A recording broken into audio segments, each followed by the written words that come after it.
السلام عليكم ورحمة الله وبركاته. الحمد لله نحمده ونستعينه ونستغفره ونؤمن به ونتوكل عليه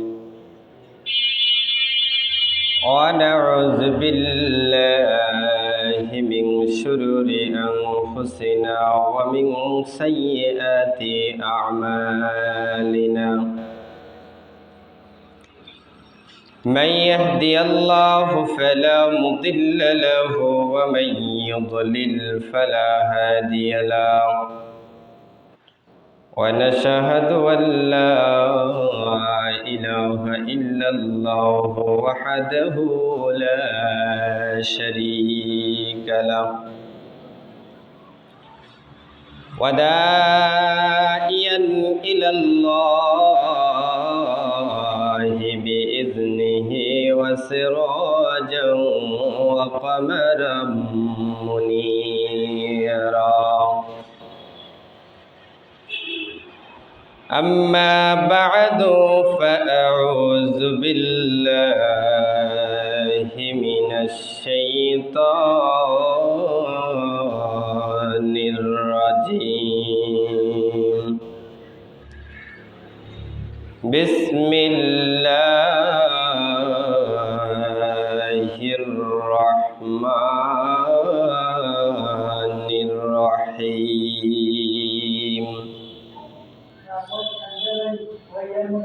يا أيها الذين آمنوا اتقوا الله ولتنظر نفس ما قدمت لغد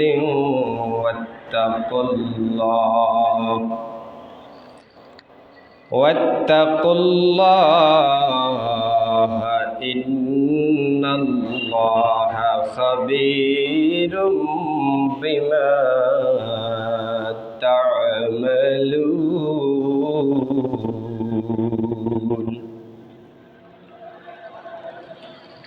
وقال النبي صلى الله عليه وسلم لما عرز بربي مررت بقوم لهم أظفر من النحاس يخمشون ووجوههم وصدورهم فقلت من هؤلاء يا جبريل؟ قال هؤلاء الذين يأكلون اللحوم الناس ويقعون في أعراضهم. رواه أبو داود أو كما قال على النبي الصلاة والسلام. সম্মানিত মুআজ্জাজ মুসাল্লিয়ানে কারাম, আল্লাহ তাআলার লাখ কোটি শুকরিয়া জ্ঞাপন করছি যে আল্লাহ রাব্বুল আলামিন আজকে দুনিয়ার বিভিন্ন প্রকারের ঝামেলা থেকে কঠিন শীতকে অপেক্ষা করে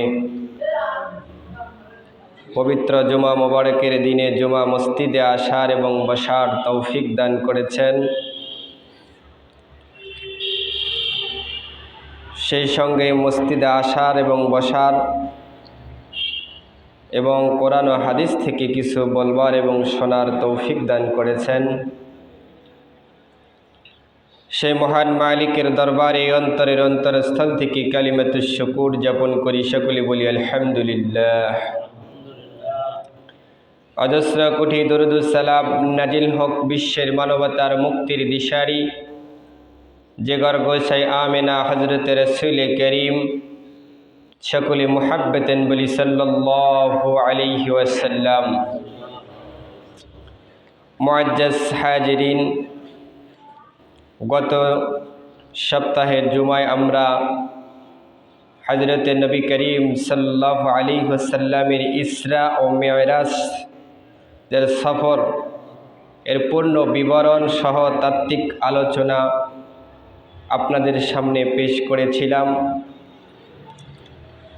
এই আলোচনার মধ্যে এও বলা হয়েছিল যে নবী করিম সাল্লাল্লাহু আলাইহি ওয়াসাল্লামের মিরাজের সফর সমাপ্ত করে মক্কা মুকাররমায় পৌঁছেন।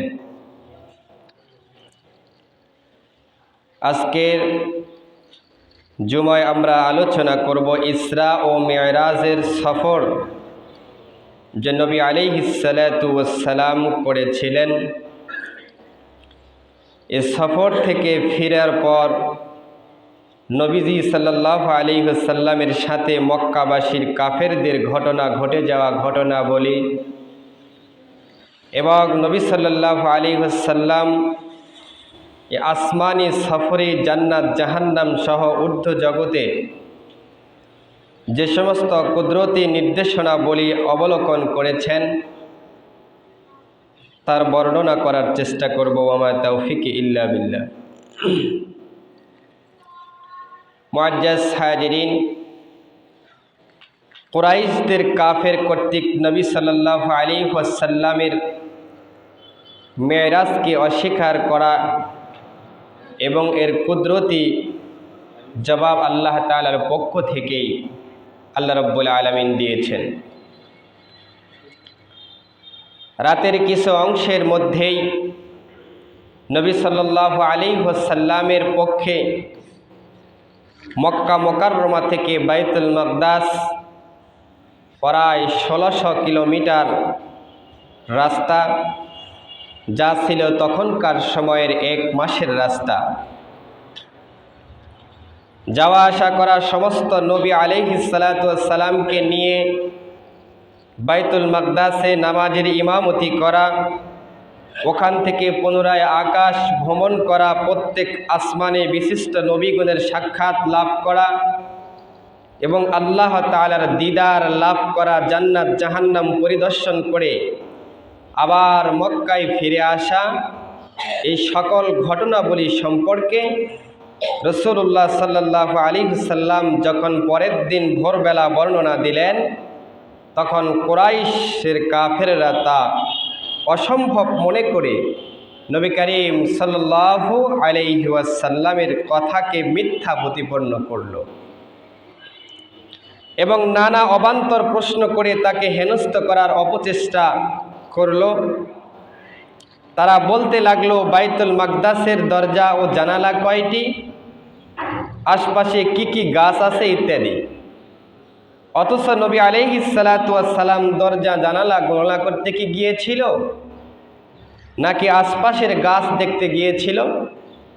যা হোক, তাদের অবান্তর প্রশ্নের মাধ্যমেই আল্লাহ তাআলা তার নবীর সম্মান আল্লাহ রাব্বুল আলামিন আরও বাড়িয়ে দিয়েছেন, সুবহানাল্লাহ।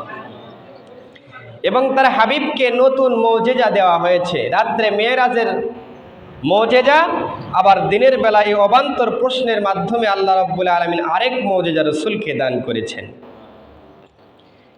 এর বিবরণ সহিহ বুখারীর 3886 নম্বর হাদিসের মধ্যে সংক্ষিপ্তভাবে এবং মুসনাদে আহমদের কিতাব 2819 নং হাদিসের মধ্যে বিস্তারিত বর্ণনা এসেছে।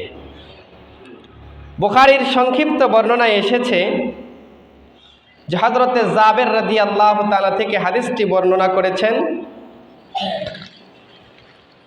তিনি বলেন যে সরাসরি নবী করিম সাল্লাল্লাহু আলাইহি সাল্লামকে বলতে শুনেছি, যখন কুরাইশরা আমার মেরাজের বিবরণকে অস্বীকার করল, আমি খুবই চিন্তিত ও পেরেশানি হয়ে গেলাম। হযরত জাবের বলতেছে, আল্লাহ রসুল পেরেশানি হয়ে গেল এবং এমন পেরেশান এবং কঠিন পরিস্থিতি রসুলের অবস্থা ওই সময় হয়েছিল।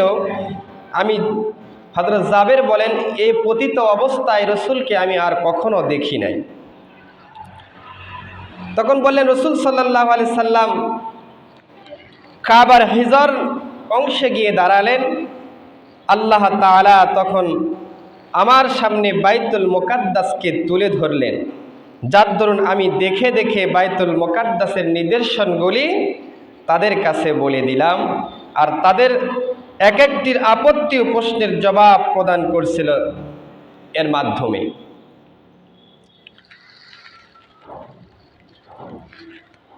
সম্মানিত মুসল্লিয়ানে কেরাম, মুসনাদে আহমদের 2819 নম্বর হাদিসের আরও বিস্তারিতভাবে এই ঘটনা বর্ণনা করেছেন।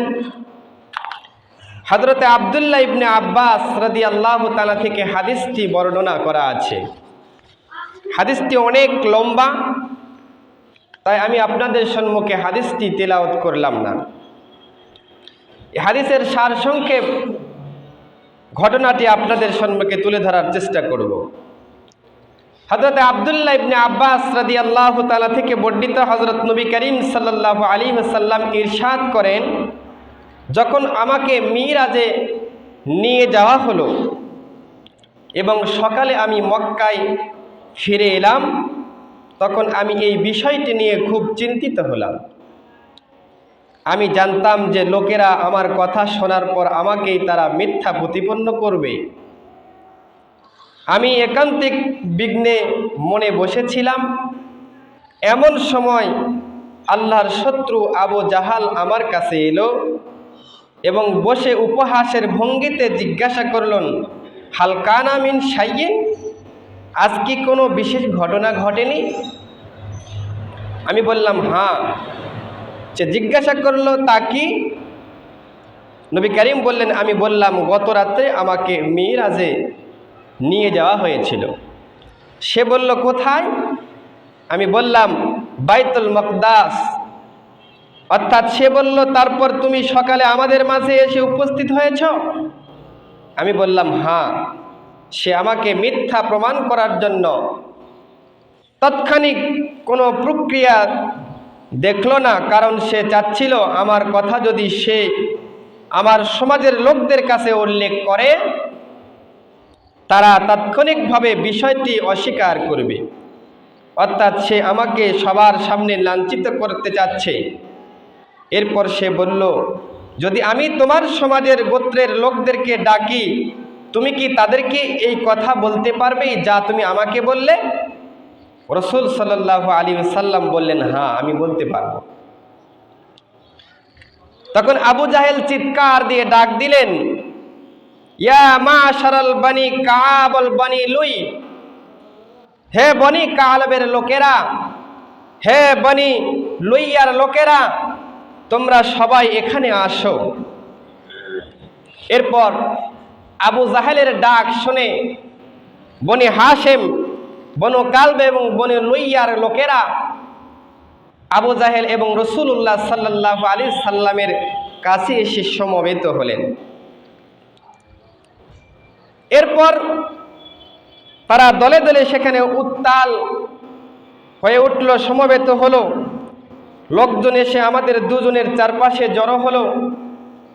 আবু জাহেল বললেন, হাদ্দাস্তু কওমাকা বিমা হাদ্দাস্তুনি, তোমরা তোমার সমাজের লোকদের সেই কথা বলো যা তুমি আমাকে একটু আগে বলেছিলে। আল্লাহর নবী জনাবে মুহাম্মদ রাসূলুল্লাহ সাল্লাল্লাহু আলাইহি ওয়াসাল্লামকে বলল, হে মুহাম্মদ, তুমি যে একটু আগে বলেছিলে রাতের কিছু অংশে তোমাকে মেরাজে নিয়ে যাওয়া হয়েছিল, মক্কা মুকাররমা থেকে বাইতুল মুকাদ্দাস পর্যন্ত, এই কথাটা তুমি তোমার সমাজের, তোমার কওমের লোকদের কাছে ব্যক্ত করো।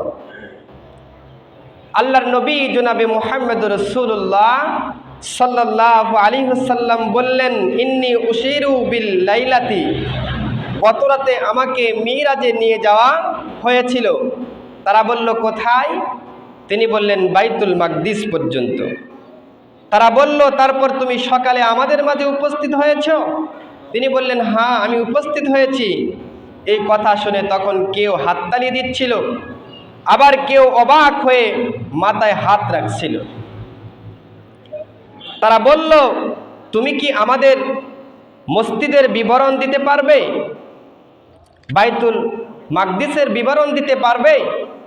তাদের মধ্যে কেউ কেউ সে স্থানে ভ্রমণ করেছিল এবং মসজিদটি ইতিপূর্বে দেখেছিল।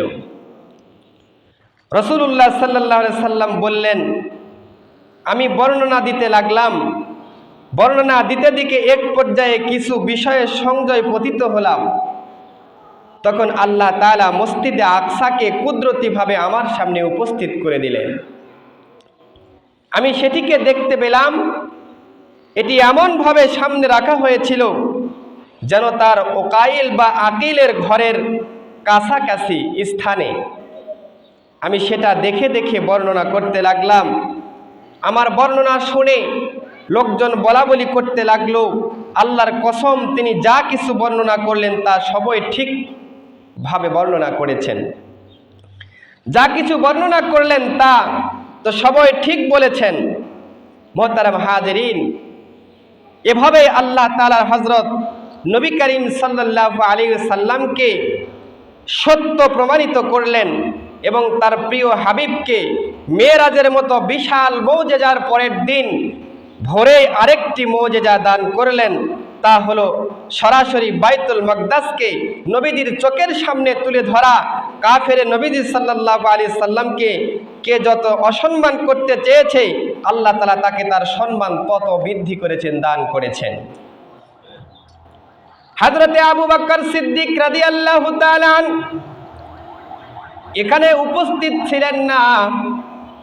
এই প্রেক্ষাপটের উপস্থিত না থাকায় হযরতে আবু বকর সিদ্দিক রাদিয়াল্লাহু তাআলা হলেন সমস্ত সাহাবী উম্মতে মুহাম্মদী সাল্লাল্লাহু আলাইহি সাল্লামের মধ্যে সর্বশ্রেষ্ঠত্ব ব্যক্তিত্ব ছিলেন হযরতে আবু বকর সিদ্দিক রাদিয়াল্লাহু তাআলা, যার প্রশংসায় পবিত্র কোরআন ও কারীমের বেশ কয়েকটি আয়াত নাজিল হয়েছে। তিনি হযরতে নবী করিম সাল্লাল্লাহু আলাইহি ওয়াসাল্লামের সাথে ছায়ার মতো লেগে থাকতেন। এমনকি হিজরতের ঐতিহাসিক সফরেও তিনি নবীদের পাশে থেকে খেদমতের সৌভাগ্য অর্জন করেছেন।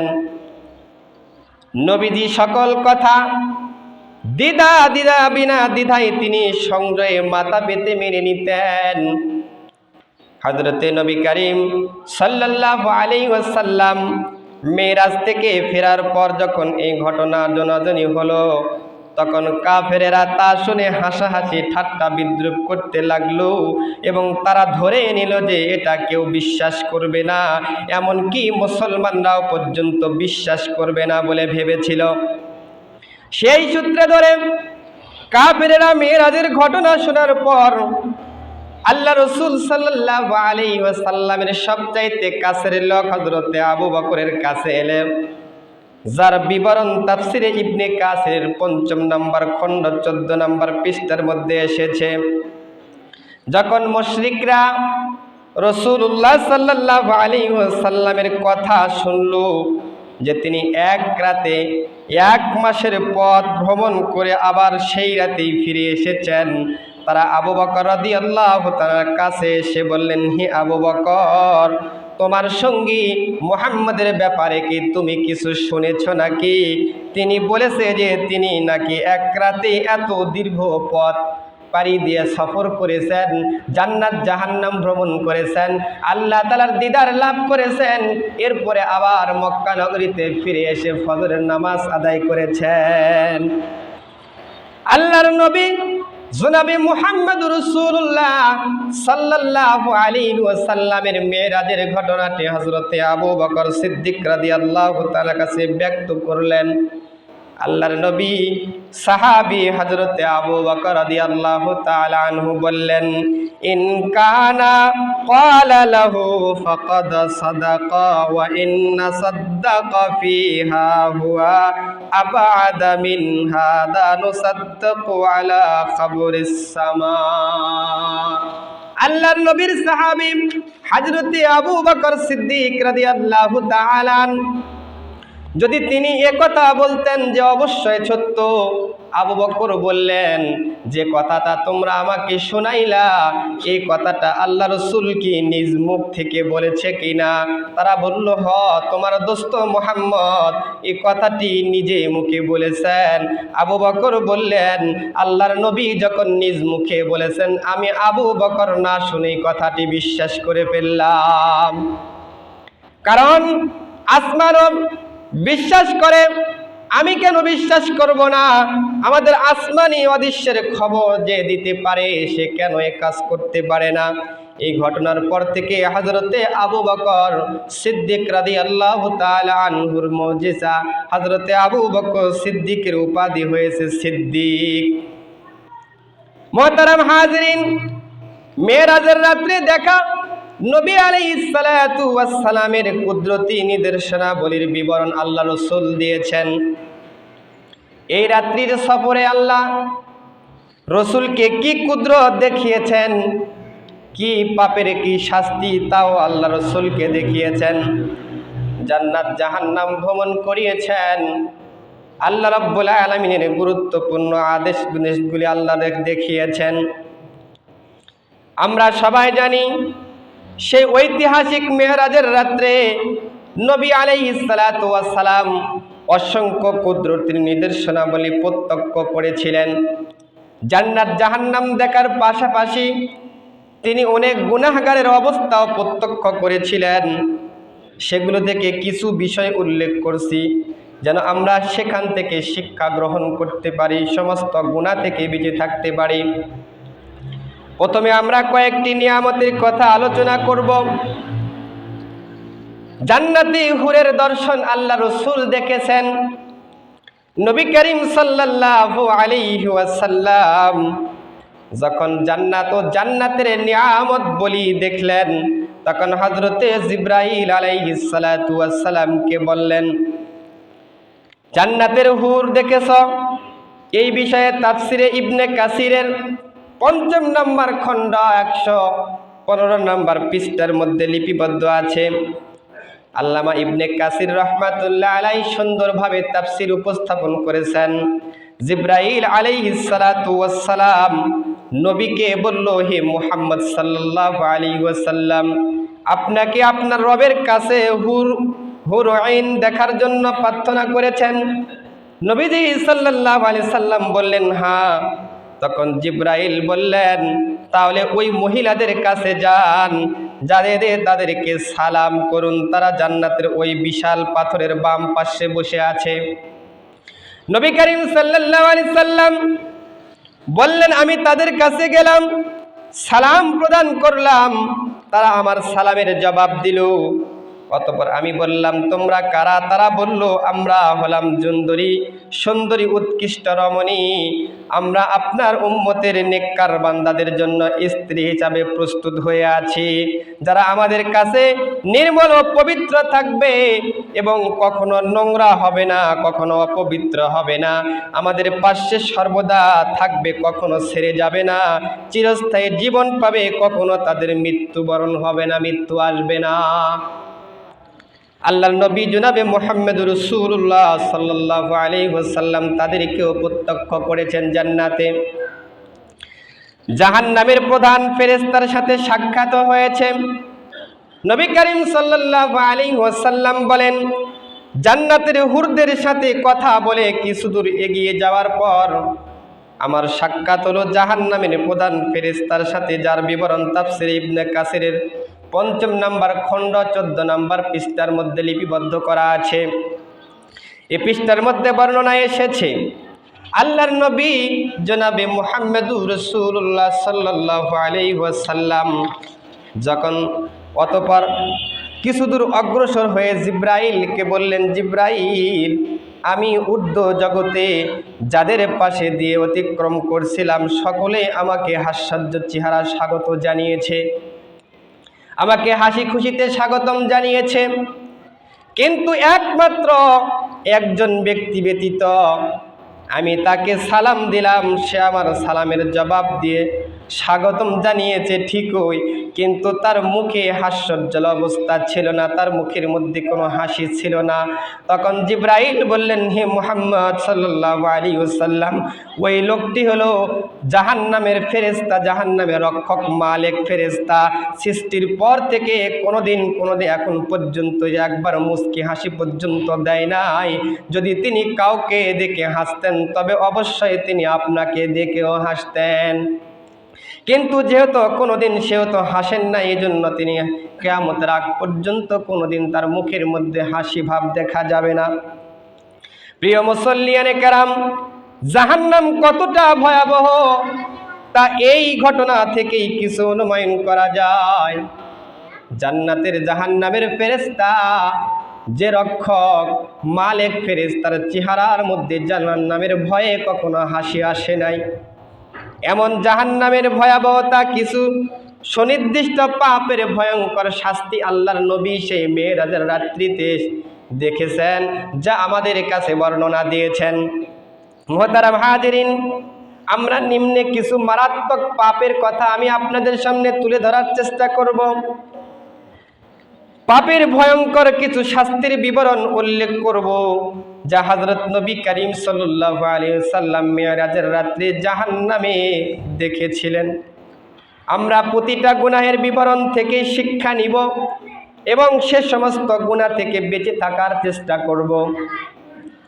নাম্বার 1, পরনিন্দাকারীর শাস্তি কি আল্লাহ তা দেখে এসেছেন। আমি খুতবার মধ্যে একটি হাদিস পাঠ করেছি। হাদিসের মধ্যে আল্লাহর নবী জনাবে মুহাম্মদুর রাসূলুল্লাহ সাল্লাল্লাহু আলাইহি ওয়াসাল্লাম বলেন, কোন মানুষ ভুলের ঊর্ধ্বে নয়, মানুষ মাত্রই ভুল ত্রুটি প্রকাশ পাবে। কারো থেকে কোনো দোষ প্রকাশ পেলে তাকে গোপনে সংশোধন করে দেওয়া, এটাই হচ্ছে শরীয়তের নিয়ম। অন্যদের কাছে তা প্রকাশ না করা, যার ফলে তাকে লজ্জিত হতে হয়। এই ব্যাপারে সহিহ হাদিসে এসেছে, আল্লাহর নবী জনাবে মুহাম্মদুর রাসূলুল্লাহ সাল্লাল্লাহু আলাইহি ওয়াসাল্লাম বলেন, যে ব্যক্তি কোনো ব্যক্তির দোষ ত্রুটি গোপন রাখলো, আল্লাহ তাআলা কিয়ামতের ময়দানে তার গুনাহগুলোকে গোপন করে রাখবেন এবং জান্নাত দান করবেন। প্রক্ষান্তরে পরনিন্দাকারী যারা অপরের দোষ চর্চা করে, মানুষের দোষ ত্রুটি ধরে বেড়ায়, অথচ নিজের মধ্যে হান্দাইলে দেখা যাবে হাজারো দোষের দোষী তার মধ্যে আছে, অথচ মানুষের দোষ তালাশ করে বেড়ায়, মানুষের সমালোচনা করে বেড়ায়। আল্লাহর নবী বলেছেন, ওই সমস্ত ব্যক্তির জন্য জঘন্য মারাত্মক গুনাহের কাজ। সুনানে আবু দাউদ শরীফের 4877 নম্বর 78 নম্বর হাদিসের মধ্যে বর্ণনা এসেছে, আল্লাহর নবী বলেন, আন আনাস ইবনে মালিক রাদিয়াল্লাহু তাআলা আনহু قال قال رسول الله صلى الله عليه وسلم لما عرج بربي مررت بقوم لهم أظفر من النحاس يخشبوه الوجوه وصدورهم فقلت من هؤلاء يا جبرائيل قال هؤلاء الذين يأكلون اللحم الناس ويقعوه في الأعراضهم। হযরতে আনাস রাদিয়াল্লাহু তাআলা থেকে বর্ণিত, আল্লাহ রাসূল বলেন, মিরাজের রাত্রে আমি একদল মানুষের সামনে পাশ দিয়ে অতিক্রম করলাম, যাদের নখগুলো হবে তামার নখ, দেখা যাবে তাদের নখগুলি তামার তৈরির নখ, এবং তা দিয়ে তারা অবনত তাদের মুখমণ্ডল এবং বুকের মধ্যে আশ্রাচ্ছে, তাদের বুকের মধ্যে আশ্রাচ্ছে। আল্লাহর নবী বললেন, আমি জিব্রাইলকে প্রশ্ন করলাম, মান হুয়া মান হাউলা ইয়া জিব্রাইল, এ জিব্রাইল এরা হচ্ছে কারা? আল্লাহর নবী জিব্রাইল আলাইহিস সালাতু ওয়াস সালামকে যখন প্রশ্ন করলেন, জিব্রাইল বললেন, ক্বালা হাউলাইল্লাযীনা ইয়াকুলুনাল লুহুমান নাস। জিব্রাইল বললেন, ওগো আল্লাহর রাসূল, ওরা আপনার উম্মতের ওই সমস্ত ব্যক্তি। তিনি বললেন, ওরা ওসব লোক যারা মানুষের গোশত খেত, তার গীবত করত এবং তাদের সম্মানের আঘাত হানত। নবী করিম সাল্লাল্লাহু আলাইহি ওয়াসাল্লাম বলেছেন, ওই সমস্ত ব্যক্তিকে আমি দেখেছি যারা কিয়ামত কায়েম হওয়া পর্যন্ত এই সমস্ত শাস্তি ভোগ করতেই থাকবে। তাদের আল্লাহ রাব্বুল আলামিন তাদের হাতের আঙ্গুলগুলিকে তামার আঙ্গুল বানায়া দিয়েছে। এই গীবত করার কারণে কিয়ামত পর্যন্ত তারা নিজে নিজে তাদের চেহারা এবং বুকের মাংসগুলি আশ্রয়ে আশ্রয়ে নামাবে। 2 নম্বর শাস্তির কথা আল্লাহ রাসূল বলেছেন, সুদখোরদের শাস্তি কি হবে। আল্লাহ রাসূল এইটাও দেখে এসেছেন, মানুষকে সহায়তা করা, কাজ প্রদান করা, ঋণ আদায়ের, ঋণের আদায়ের ভাসিয়ে সুযোগ দেওয়ার অসংখ্য ফজিলতের হাদিসও আমরা শুনেছি। যারা মানুষকে দুনিয়াতে সাহায্য সহযোগিতা করে, আল্লাহ তাআলা দুনিয়া ও আখিরাতে তাদের সহযোগী হয়ে যান। পক্ষান্তরে যারা মানুষকে সহযোগিতার পরিবর্তে সুদি লেনদেন করবে, মানুষের কষ্টের বাড়িয়ে দিবে, তাদের সম্পর্কে হাদিসে খুবই কঠোর ভাষা বলে নিষেধ এসেছে। আল্লাহর নবী জনাবে মুহাম্মদুর রাসূলুল্লাহ সাল্লাল্লাহু আলাইহি ওয়াসাল্লাম বলেছেন, সুনানে ইবনে মাজার 2273 নম্বর হাদিসের মধ্যে বর্ণনা এসেছে, আন আবি হুরায়রা রাদিয়াল্লাহু তাআলা আনহু قال قال رسول الله صلى الله عليه وسلم آتيت ليلة الإسراء بعلى قوم بطونهم كالبيوت فيها الحيات الطرى من خارج من جارز البطون فقلت من هؤلاء يا جبرائيل قال هؤلاء الأكل الربا। আল্লাহর নবী জনাবে মুহাম্মদুর রাসূলুল্লাহ সাল্লাল্লাহু আলাইহি ওয়াসাল্লাম বলেছেন, মেরাজের রাত্রিতে আমরা একদল লোকদের সামনে অতিক্রম করলাম, যারা পেটের মধ্যে অনেক বড়, আল্লাহ রাব্বুল আলামিন পেট তাদের বড় বানায়া দিয়েছেন। মেরাজের রাত্রিকে আমাকে এমন এক দলের লোকের নিকট দিয়ে নিয়ে যাওয়া হলো।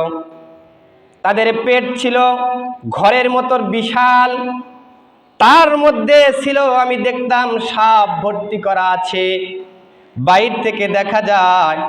আমি জিব্রাইলকে জিজ্ঞাসা করলাম, জিব্রাইল, এরা কারা? তাদেরকে শাস্তি দেওয়া হয়েছে, তাদের পেটগুলি কেন এত বড় করে দেওয়া হয়েছে, আর পেটের মধ্যে কোনো কিছু দেখা যায় না, শুধু সাপ ছাড়া। জিব্রাইলকে জিজ্ঞাসা করো, জিব্রাইল, এরা কারা?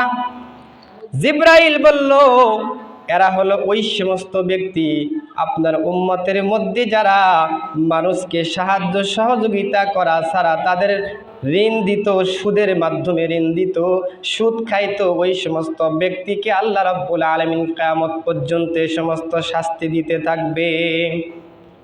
মুহতারাম হাজিরিন, সুদি কারবারি মারাত্মক গুনাহের কাজ।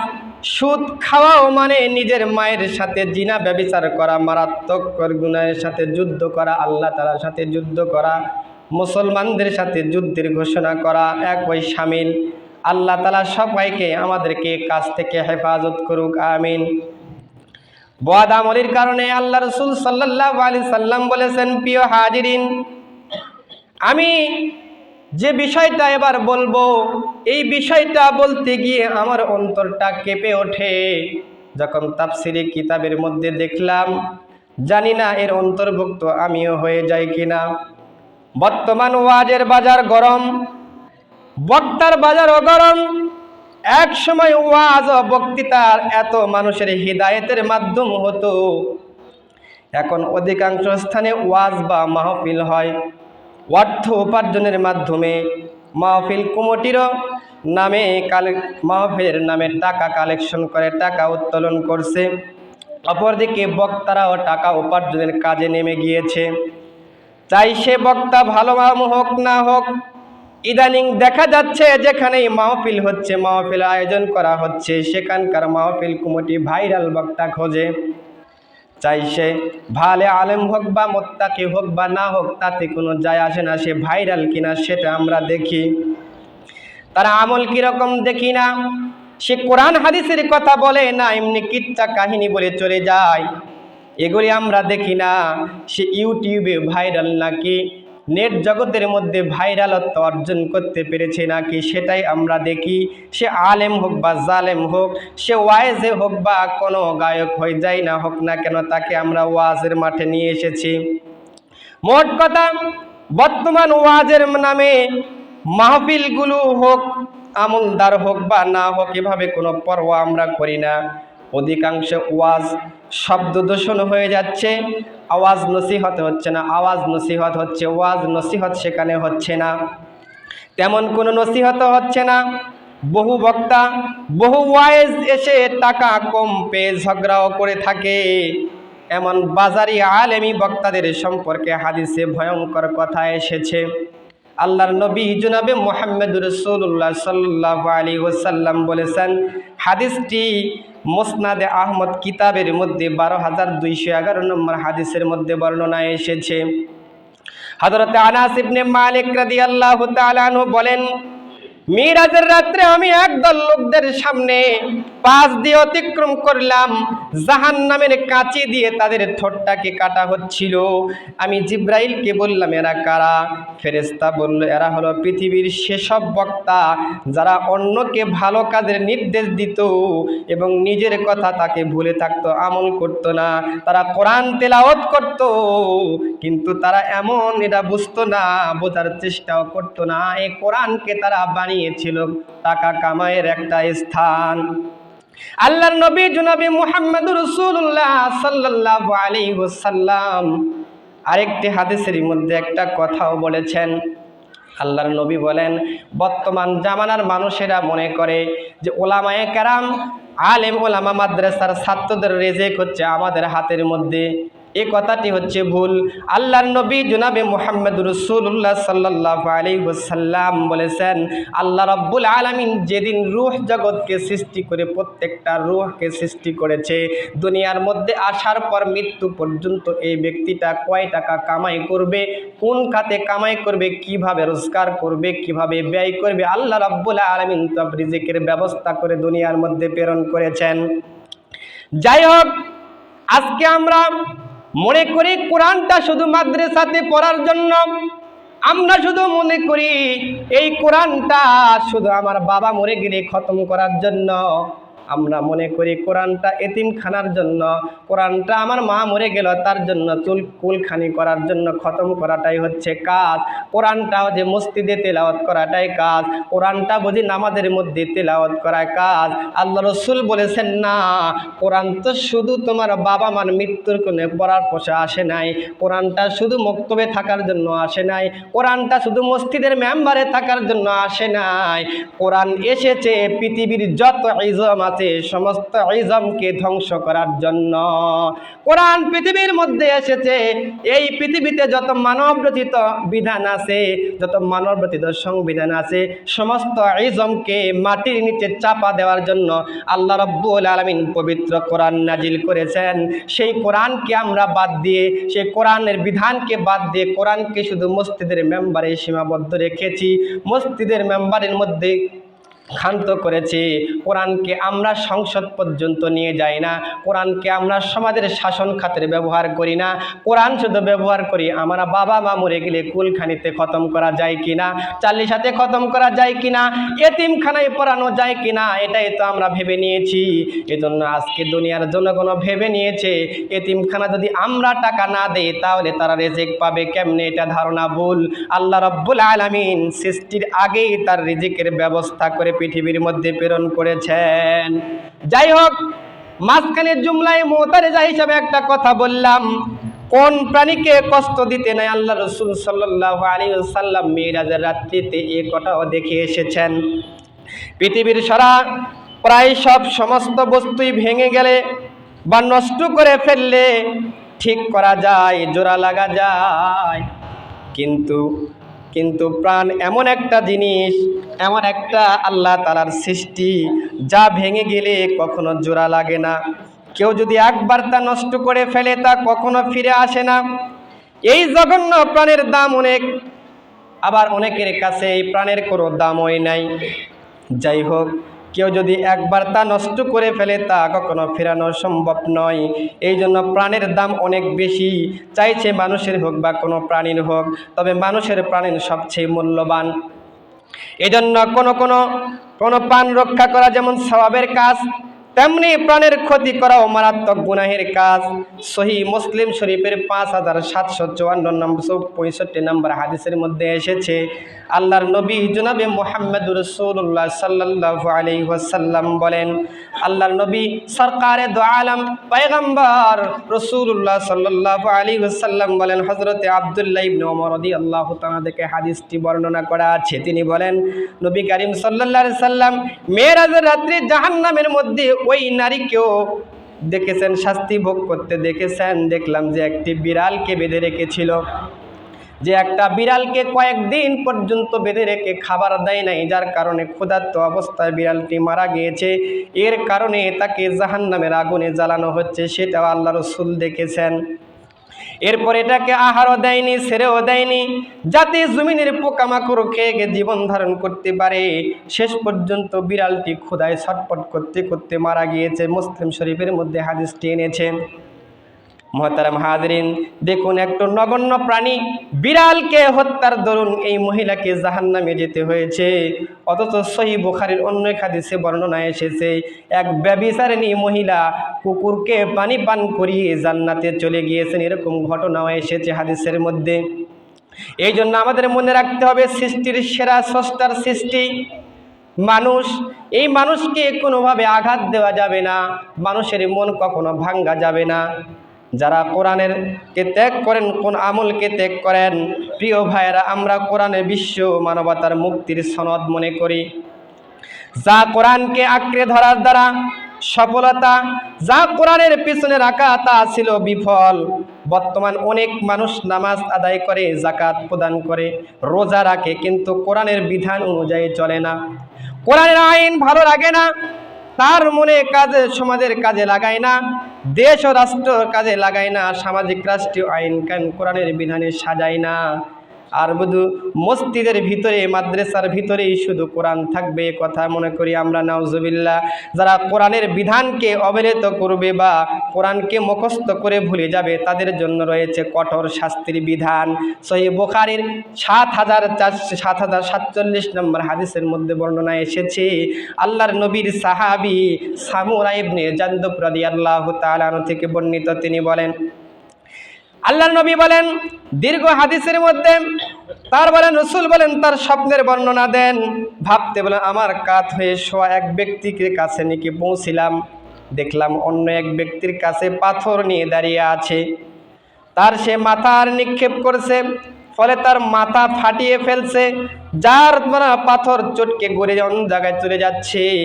তারপর আবার সেই পাথরটিকে অনুসরণ করে তা পুনরায় নিয়ে আসা হয়েছে। ফিরে আসতে আসতে আল্লাহ রাব্বুল আলামিন ওই ব্যক্তির মাথাটা আবার পুনরায় অবস্থায় ফিরিয়ে দিয়েছে। ফেরেশতা পাথর এনে তার মাথার মধ্যে আবারও এই অবস্থার মধ্যে পতিত করতেছে।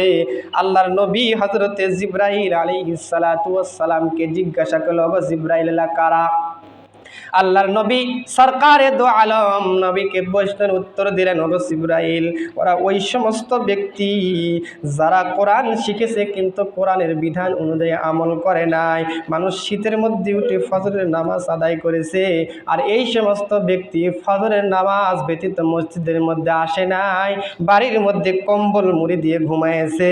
ও দুনিয়ার মানুষ, আল্লাহ রাসূল বলেছেন কিয়ামত পর্যন্ত ওই সমস্ত ব্যক্তির জন্য এই শাস্তি দিতে থাকবে। বর্তমান দুনিয়াটা মিথ্যার সয়লাবে ভরপুর হয়ে গিয়েছে। মানুষ নিজের ধর্ম, নিজের স্বার্থ উদ্ধারের জন্য মিথ্যাচার করতে কোনো কার্পণ্য করে না।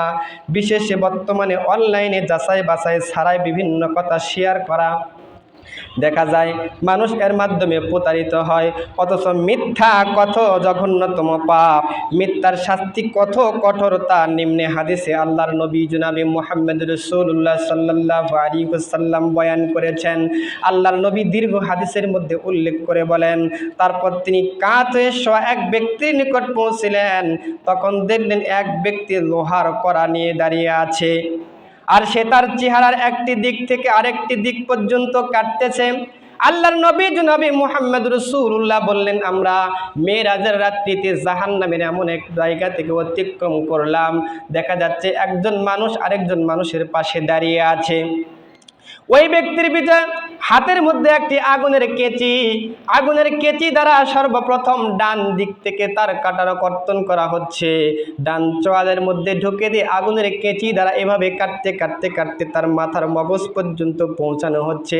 ওখান থেকে শেষ করে যখন আগুন দ্বারা আবার ওই কেচি দ্বারা বাম দিকে কাটা হয়, আবার ডান দিকটা ভালো হয়ে যায়। আল্লাহর নবী জনাবে মুহাম্মদুর রাসূলুল্লাহ সাল্লাল্লাহু আলাইহি ওয়াসাল্লাম বললেন, ওগো জিবরাইল, এরা কারা? আল্লাহর নবী হযরতে জিবরাইল আলাইহিস সালাতু ওয়াস সালামকে বললেন, ও জিবরাইল, বললেন, ওগো আল্লাহ রসুল, এরা ওই সমস্ত ব্যক্তি যারা পৃথিবীর জমিনের মধ্যে মিথ্যা ছড়াইতো, একটা মিথ্যা কথাকে হাজার মানুষের সামনে ছড়াইয়া দিত। কিয়ামত পর্যন্ত আল্লাহ রাব্বুল আলামিন এই সমস্ত ব্যক্তির সাথে এই সমস্ত শাস্তি উপভোগ করতে থাকবে।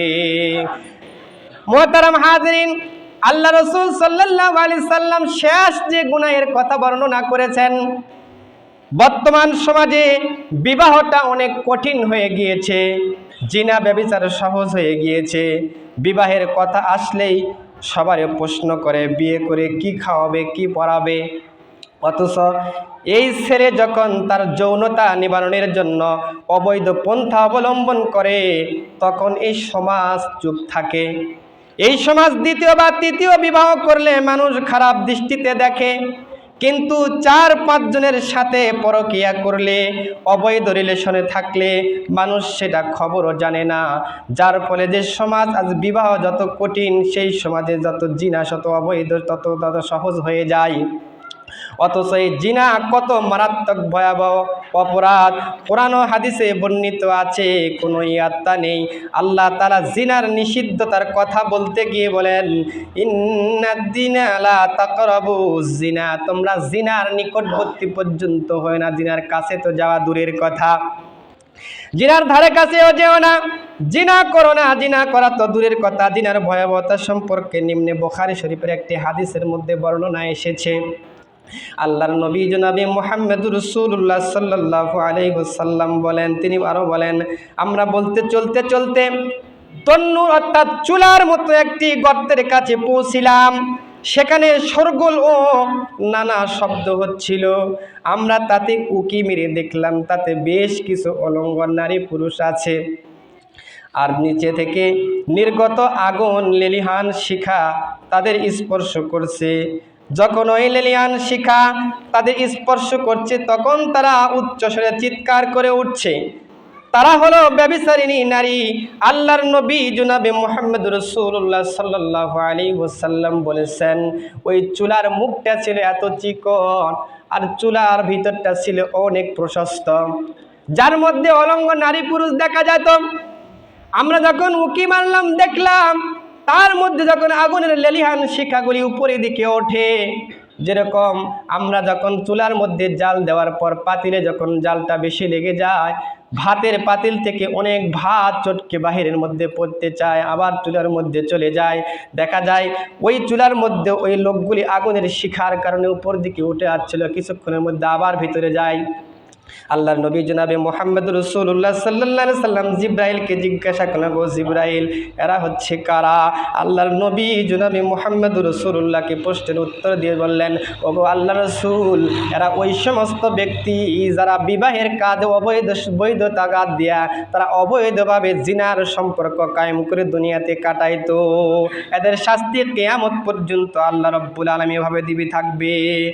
মুআজ্জাজ হাজিরিন, উপরোক্ত হাদিসের বিভিন্ন শাস্তির ঘটনাকে কোন কোন বর্ণনায় মেরাজের রাত্রের ঘটনা হিসাবে বর্ণিত করা হয়েছে, আবার কোন কোন বর্ণনায় সাধারণ স্বপ্নের হিসাবে বর্ণনা করা হচ্ছে। যাই হোক, এমন আরও অনেক বর্ণনা সাধারণ স্বপ্নের হিসাব হয়েছে। এমন আরও কিছু শাস্তি সরাসরি আল্লাহ রসুল সাল্লাল্লাহু আলাইহি সাল্লামের মেরাজের রাত্রিতে প্রত্যক্ষ করে এসেছেন। আল্লাহ তাআলা আমাদেরকে 5 ওয়াক্ত নামাজ জামাতের সহিত আদায় করা এবং মেরাজের ঘটনাকে শিক্ষণীয় হিসাবে আমাদের জীবনকে গড়ার তৌফিক দান করুক, আমিন। ওয়া আখিরু দাওয়ানা আলহামদুলিল্লাহি রাব্বিল আলামিন। তারা সুন্নত পড়ি নাই, কাবলাল জুমার সুন্নত আদায় করে নেই।